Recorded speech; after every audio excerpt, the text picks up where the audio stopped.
95% of UFO sightings have simple explanations. Weather, aircraft, even bright planets. But the other 5%? That's where things get weird. Tonight, we're diving into one of those many cases that fall under that percentage. The terrifying story of João Prestes Filho, a man who was struck by a mysterious beam of light and began to melt to death in front of his family. On March 4th, 1946, while the world was still recovering from the chaos of World War II, a bizarre and terrifying event unfolded in the small Brazilian town of Araçariguama, surrounded by forest and just 70 kilometers from São Paulo. Nearly every resident in the Brazilian town packed up a few days' worth of food and drink and headed south to the nearest big city to celebrate the carnival season. One resident who opted not to join the fun at this festival was a 44-year-old farmer named João Prestes Filho. When João's family and the community left for the festival, he and his best friend packed up his horse and cart and they traveled across the dirt roads through the woods to the nearby Tietê River, where they spent the day fishing for catfish.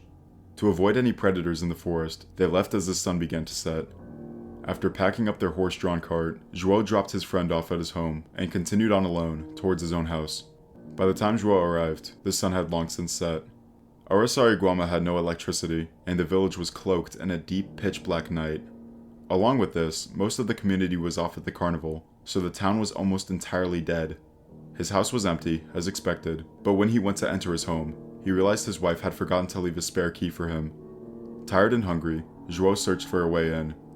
Eventually, he spotted an open window and managed to climb inside. As soon as he climbed inside his house, something changed. He felt a strange presence, as if he were being watched. Turning to look outside the window, he was suddenly struck by a searing beam of bright, burning light. He instinctively raised his hands to shield his face. The pain was immediate and intense. Though the blast only lasted seconds, its effects were catastrophic. Staggering in agony, João managed to wrap himself in a blanket and left his home barefoot, running over 2 kilometers across the rocky, pitch-dark road toward his sister Maria's house. Along the way, he was cut and bloodied from the jagged stones underfoot.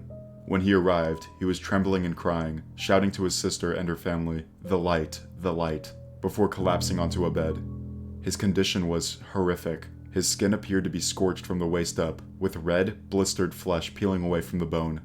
His hands were twisted and burned, yet his hair and clothing remained untouched. João's nephew later recalled that his father refused to let him see his uncle that night. His injuries were simply too gruesome for young eyes.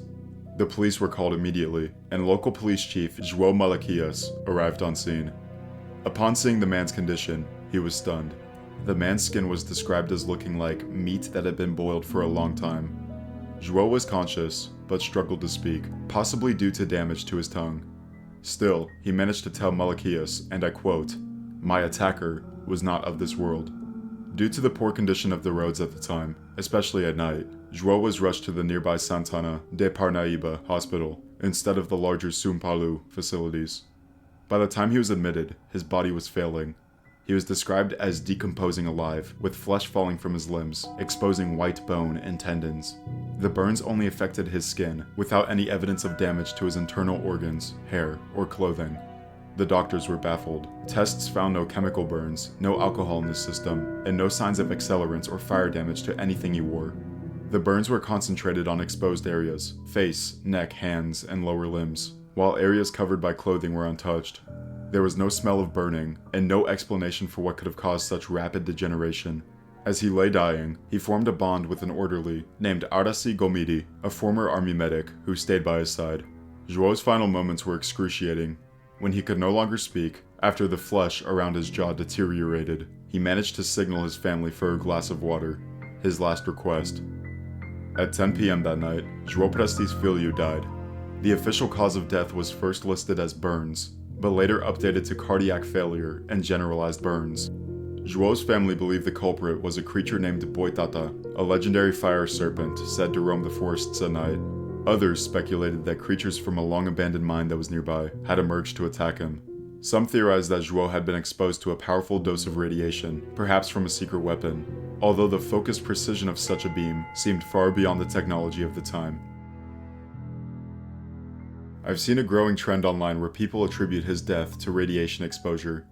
While radiation might initially sound like a plausible explanation, there are several issues with this theory that make it unlikely. First, ionizing radiation, the type capable of damaging human tissue, does not typically cause immediate visible burns or cooked flesh, especially not to the extreme degree described in João's case.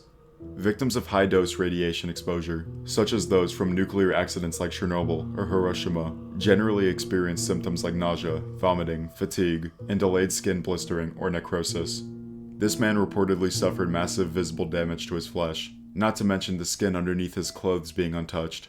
This pattern doesn't align with the known progression of acute radiation syndrome. Second of all, to cause injuries this severe, a radiation source would need to emit an extremely high dose in a very short period. Any device or material capable of that would be dangerously radioactive, contaminating the surrounding environment. In 1946 rural Brazil, there were no known sources of industrial or medical radiation that could account for this, especially not in a remote village like Araçariguama. Nuclear technology was still in its early stages, and tightly controlled by military and scientific institutions. Initially, I assumed João might not have even existed, that the case was just a hoax or folklore, until I came across the photos of his family online. Aside from exaggeration or misreporting, it's genuinely difficult to explain what happened to him.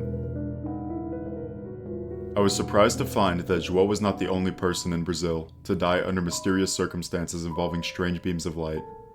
In the 1970s, about 30 years after his death, numerous individuals in a northern Brazilian city reported seeing bright lights descending from the sky. Shortly after, they began developing the same symptoms. Their skin turned purple, began to peel away, and they ultimately died. Due to the number of these unusual and eerily similar deaths, a new theory began to circulate that João and the others had been attacked by UFOs.